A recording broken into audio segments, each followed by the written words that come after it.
Late last night, David Badley was able to send a recap video for Epic Ministries over this past year. And if were we able to get that set up, we're going to play that real quick, and then I'll come up and share the message.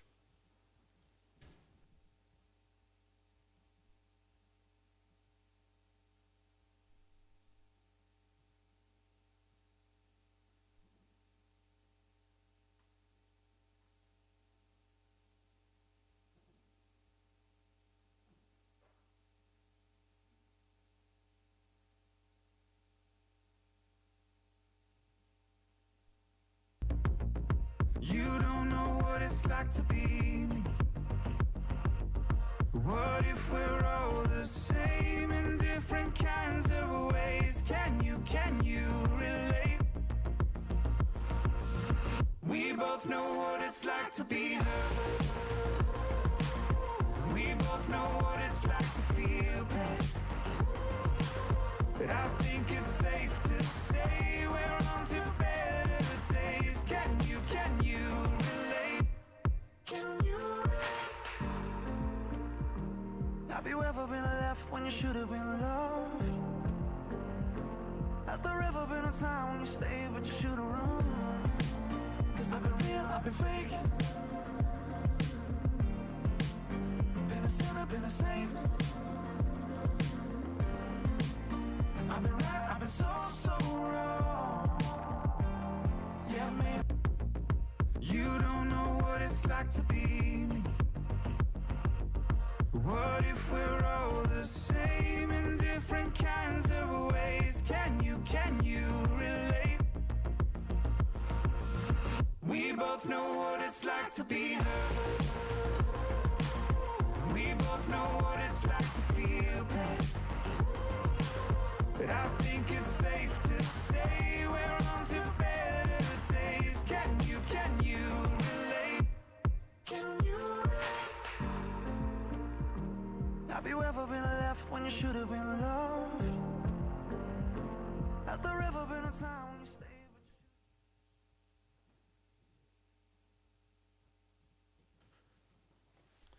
All right, thank you for playing that. So hopefully that's an encouragement to you guys to see what's been going on in that ministry over the last year or so, and lives being changed and so on. When I got up here to share the announcements and look out this morning, I was reminded of a story I heard a long time ago, and I'm probably going to butcher it, so please forgive me. But there's an old pastor at a small, rural, out-of-the-way church, and it was a Sunday where the weather was terrible, it was blizzard conditions, and he was waiting there, and this one farmer gentleman showed up. That was the only one that showed up the whole service, and they were standing there like, well, pastor says, well, what do you want to do? He says, well, if I'm out there feeding my animals and only one shows up, I would still feed that animal. So the pastor says, okay. He gets up there, he goes through the whole service, gives the whole message, sits down, they're talking afterwards, and the guy goes, well, if only one animal showed up, I wouldn't feed him the whole flock's food. Feed him just for him. And that's kind of what I was reminded of this morning. And so we're going to do a little bit of a pivot here this morning. I've prepared this message, and the details, the subject matter is one that's very important to me. It's about when we look back at Christmas, what has Christmas done for us? How has it changed us? How does it call us out of our comfort zone? And what are we risking? And what is, now that Christmas is behind us, is it still with us? So what I'm going to do is I'm just going to hit the outline, the highlights, and the details of this, and go through what I think are the most important parts. And then I want to open it up. I want to hear from you guys how Christmas was real this year, what God is doing to stretch you, to move you, to become real to you, and how Christmas is able to stick around with you guys. And it's not lost on me that this is a way that God is actually applying this very message to me right now, going off script and changing things up in the last minute. I manuscript my messages because if I don't, I get lost in my thoughts, or I say something that's not right, or whatever. And so, again, if I have to take a moment to get back to my point, forgive me for that. again, the idea, and I come back to this message often after Christmas, the idea that Christmas is not just a once-a-year thing. It's not just a December thing. The celebration of Christmas, absolutely, and there's a reason we have it on December 25th. There's a reason that we plan things around that day and the end of December. But that idea, what does Christmas mean? The birth of Christ and what he did, why he came into this world, why he was born as a baby and lived a sinless life, died a perfect death, rose again, and gives us salvation, forgiveness, eternal life. That we don't just keep at the end of December. But it's so important for us to bring it through the whole year.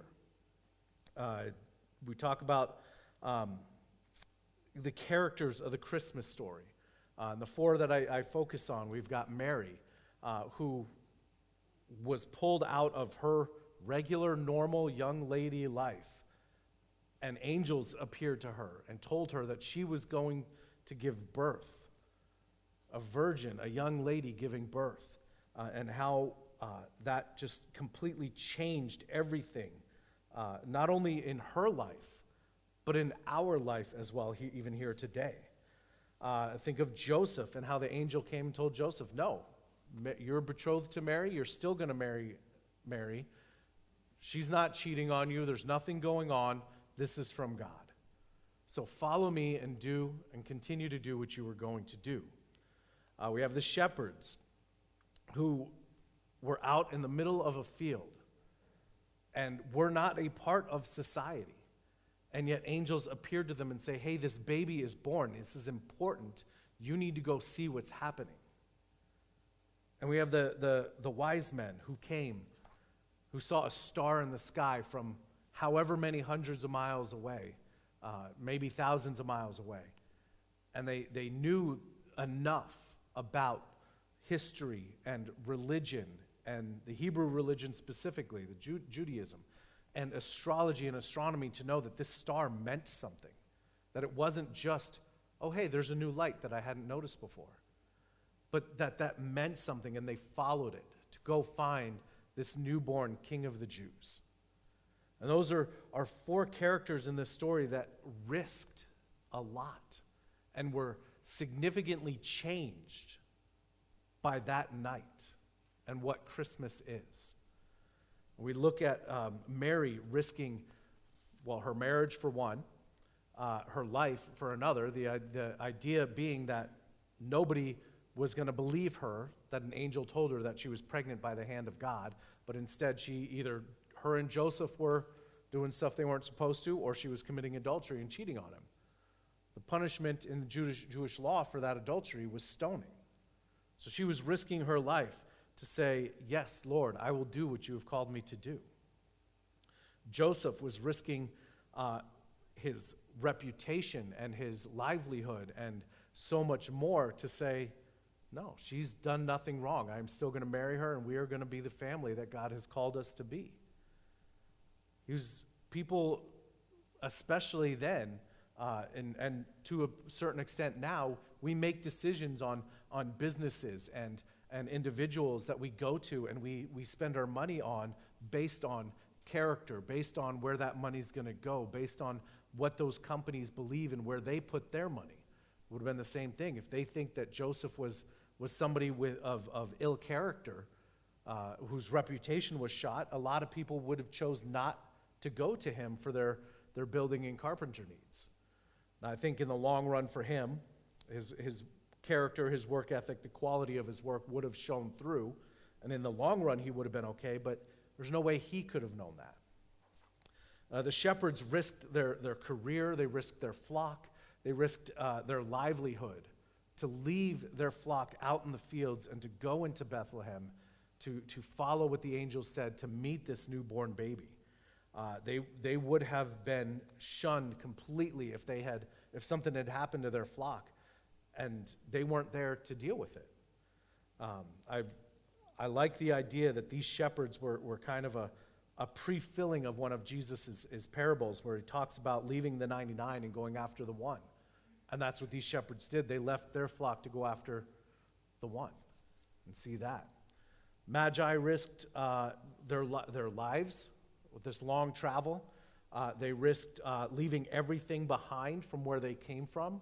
I don't know if they left families, riches, whatever, if they left their jobs, whatever they happen to have.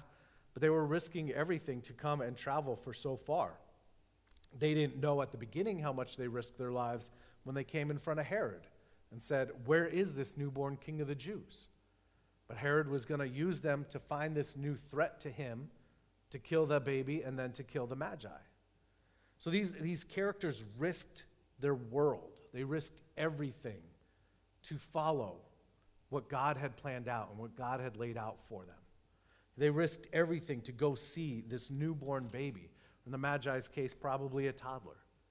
They risked everything to go and to follow God's path that was laid out in front of them. And so we come together and we celebrate Christmas and we celebrate family coming together and we celebrate peace on earth and we celebrate all these different things. But do we leave it here and then just move on with our lives? God doesn't want us to stay in our comfort zone. He doesn't want us to stay static. We are called to risk. We are called to change. And that's what he is calling us to. They all of the characters that we bring up in here, they were significantly changed by what happened that night. They were all significantly changed by their experience and their coming in contact with the living God. And none of them were the same afterwards. And that's one of the things that I want us to think about as we go into this new year. That's another part of this. New Year is a time to make resolutions, a time to say, okay, I'm done with who I used to be. I want to change this aspect of who I am. And there's all that. But why? Why do we do that? And Christmas is that time for us to come face to face with God, to recognize what he did for us, to recognize who he is, for him to be real to us, and for us to risk whatever it is that we risk to follow that path that he's laid out for us, and for us to be changed by our encounters with him. There's a number of passages in the Bible that talk about do not be afraid, that God is with us, that he is the one that is here and guiding us through us. We've heard a lot of testimonies over the last number of months and during our prayer time and talking to some of you individually about, you know what, it was once I realized that God was the one that was in control, and I let go, and God did everything. I was talking with Bruce yesterday and how at peace he is with the surgery that he's having on his nose coming up. And he goes, God's in control of it. And it could have been so much worse if his fall had been just millimeters off in any direction. He says, but God's got this. God's got me. I'm confident in this. And a lot of you have shared stories like that over the last period of time where I'm scared, I'm nervous, I'm whatever, but I know that God's in control. And I know that he's the one that's taking care of this. And so when we risk, we are risking things in this life and in this world when we risk to follow God. There are going to be trials and temptations. There are going to be things that don't go our way. There are going to be things that we don't understand why that happened. But we also know that it's for a reason, and God is the one that is working through it. It may not be a good thing that this exact detail happened, but he can work through that detail to make good things happen. Or he could work through that detail so that it wasn't other things that happened instead. I was reflecting this week, and I was thinking of what was one of my idols. What was I gripping with both hands before God called me into the ministry, and why I was waiting so long to respond to that call. And it was I wanted stability and safety for my family. I finally had a 9-to-5 job that provided for my family, that was safe, that was stable, that was everything like this. And then God said, no, that's not what I have for you.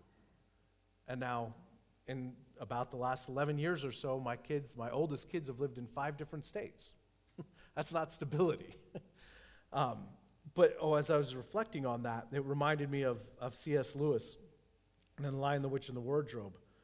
He wrote, and this conversation, and Miss Beaver says, if there's anyone who can appear before Aslan without their knees knocking, they're either braver than most or just plain silly. Then isn't he safe? Said Lucy. Safe, said Mr. Beaver. Don't you hear what Mrs. Beaver tells you? Who said anything about safe? Of course he isn't safe, but he's good. He's the king, I tell you. And that idea is we will risk. We have to risk. He's calling us to risk, calling us to change. What does that look like for each individual here? It's different. What does that look like for our church? We'll figure that out. We need to figure that out. Whatever that risk may be. We've risked a lot over the last year and a half. We're trying to figure out insurance and being self-insured and doing things like that. There's risk that we are recognizing and we are taking. We are stepping out in faith. And there's going to be more that he calls us to do. What that looks like, I don't know. But that's a question that we each have to look and answer for ourselves, what that looks like. And are we willing to go and be faithful? Are we willing to step out? Are we willing to risk what God has for us? And are we willing to change and step out of our comfort zone? Paul writes, do not be conformed to this world, but be renewed by the transforming of your mind. Do not conform, do not settle, do not stay, but be transformed by God. He is real. He came into this earth. He came into this world. He was born into this world, fully God, fully man. What are we going to do when that is real to us? How is that going to change us? So that's what I want to leave you with, and that idea. He will change your life. He will take us places that we've never expected. He will stretch you and break you down and build you up. He will not let everything stay the same. He will not let you stay the same. He won't let you stay still, and it's because he loves you too much to allow it. Is it safe? No. But it's good. And he is the king. So we'll finish that up. I want to invite anybody that has anything they would like to share of how Jesus has become real or has shown a change this year, or what risk they're hearing that God is calling them to. If there's anything you guys have to share in response to this, I'd like to open it up to you guys.